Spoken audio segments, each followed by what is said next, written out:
લક્ષ્ય ન્યૂઝ, એક નજર, એક લક્ષ્ય. શાર્દુલ અન્વેષિકા ગુરુકુળ દ્વારા આયોજિત શ્રદ્ધા યાત્રા 2026 એક પ્રેરણાદાયક અને ઐતિહાસિક સફર સુરેન્દ્રનગર પહોંચી. 210 કિલોમીટરની મહાસાઇકલ યાત્રા સફળ થઈ. 8 થી 11 વર્ષની વયના 30 બાળકો, ગુરુજનો અને માતાઓ સાથે કુલ 45થી વધુ યાત્રીઓ ચોટીલા શક્તિતીર્થ ખાતે સુરક્ષિત પહોંચ્યા.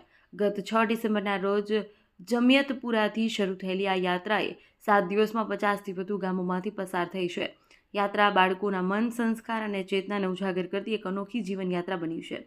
યાત્રાનો મુખ્ય ઉદ્દેશ્ય હતો ગીતા થકી પંચ પરિવર્તન, જેમાં સામાજિક સમરસતા, કૌટુંબિક ભાવના, પર્યાવરણ જાગૃતિ, નાગરિક કર્તવ્ય અને સ્વભાવ જાગરણના સૂત્રોનું હૃદયપૂર્વક પાલન કરવામાં આવ્યું. મેઘાણીના સંગ્રહાલયને યાત્રાને વિસામો આપવામાં આવ્યો અને પ્રાંત અધિકારી ચોટીલા તથા ઝવેરચંદ મેઘાણીના પૌત્ર દ્વારા સ્વાગત કરવામાં આવ્યું હતું.